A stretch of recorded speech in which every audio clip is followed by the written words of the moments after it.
Alright, so the Atlanta Falcons, man, the Atlanta Falcons.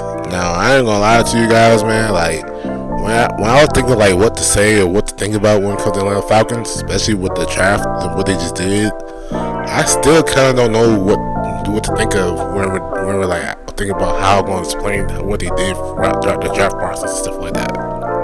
Obviously, it was just big outrage for what the Falcons had did throughout the whole draft and stuff like that, especially in the first round and stuff like that. But there's some good in it, and obviously there's some bad in it too.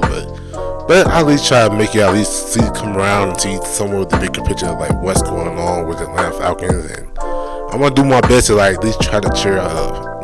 Do my best is a key word, but hey, that's what I can at least do for y'all. But just to get the formalities out the way though, man, if you mess with the video, man, go ahead, like, comment, subscribe, and share the video for more videos like this. And let's go ahead and get on to the video, my guys. Now, obviously, last time I talked about them, I talked about how they had need to make some moves, especially at the QB position, what they need to do, stuff like that. I wanted them to actually get Justin Fields, and I'm pretty sure most of Atlanta wanted them to get Justin Fields, but that's not what they did. So what they did was they went on the whole win now route, and they was signing a vet QB who's a really good vet QB at that, which was Kirk Cousins. And honestly, they signed to a really big deal, which was a 4-year deal, 180 mil with 100 mil guaranteed. And I ain't gonna lie, man, to me it's a little bit of overpaid for a guy that just come off an Achilles injury. But hey, man, that's who you want, bro. That's who you get. I'm not saying he's a bad QB. He's a really, really good QB. When he's on fire, he's on fire. But a 36-year-old QB who's come off an Achilles injury, bro, that's kind of a big price to pay. Even though it's mostly a 2-year deal to be exact. I'll definitely say this though about Kirk Cousins, he definitely is a big upgrade for whatever they had at the QB position for the past 3 years, because whatever they had for the past 2 years, my bad, because even then Matt Ryan was alright, but I probably say past 3 years because even then, when Matt Ryan was QB back then, they really wasn't winning anything. Their ceiling was still around the same record they had the past 3 years, which was 7-10. So I guess you can really say that for real. But man, getting Kirk Cousins came with a big price because, bro, what transpired in the past few weeks, bro, they ended up getting caught for tampering of all things just to get Kirk Cousins, because Kirk Cousins decided to actually buy out the fact that they actually taught what the Atlanta Falcons trained before the process and stuff like that. So they're gonna end up losing the pick for the next year's draft. And so what they did in this year's draft, well, they ended up drafting a QB and Michael Penix, and boy oh boy, that was set up in the Atlanta Falcons, bro, in the entire world too at that.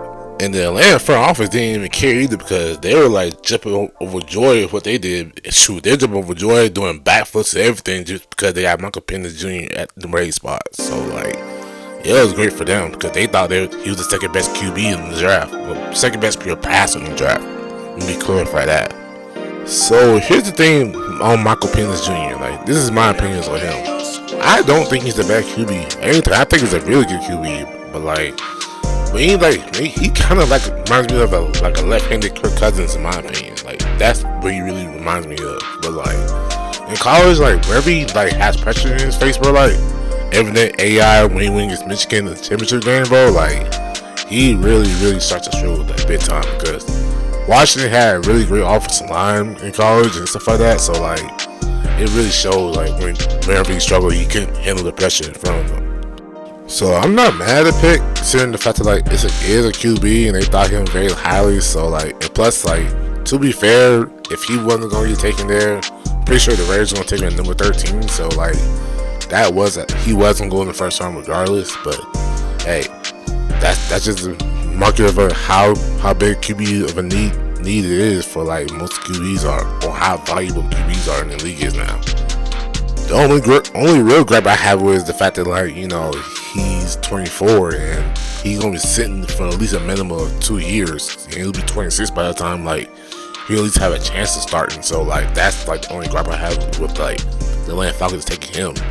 If I was them, I would have taken Spencer Rattler in at least the 4th round, see how he had fallen in the draft. So that's just me, but hey, that's just my opinions on that. My big problem with the Atlanta Falcons in their draft was the second round pick, because they traded up to get a defensive tackle, but in my opinion they got the wrong defensive tackle, because Johnny Newton was right there in their hands when they traded up in front of the Washington Commanders, and they took somebody else, and Johnny Newton was a consensus #1 D tackle in the draft. Only reason why he fell because of the foot injury, bro. That's all the reason why he fell.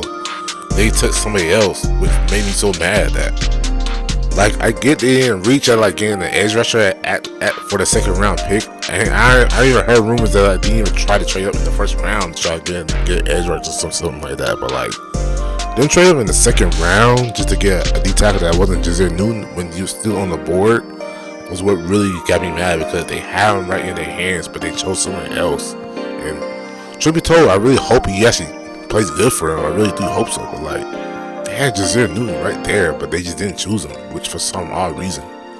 So with that being said, though, man, with the draft and all that type of stuff, I do have some really good expectations for the Atlanta Falcons, because they got the new coach and Raheem Morris, they got the new QB and Kirk Cousins, who, albeit coming up from Achilles injury, he's still a top 12 QB in the league, when like given the chance to play and stuff like that. They have elite weapons like Bijan Robinson, Kyle Pitts, and Drake London, who's really great talent and stuff like that.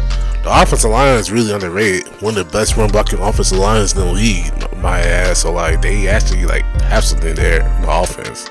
And then their defense, even though their back seven is like basically like borderline elite stuff like that, their front seven do need some type of work. But as long as the back seven is pretty good, and like, with Jesse Bates and AJ Terrell being back there and stuff like that, they should be alright on defense, especially since Raheem Morris is a defensive type of coach, so they should be alright. Might have a little bit of a slip given the fact that they're going through a new system, stuff like that, including the offense too. They still have like good expectations to where they actually be a pretty good team for them, and probably even win the NFC South this year.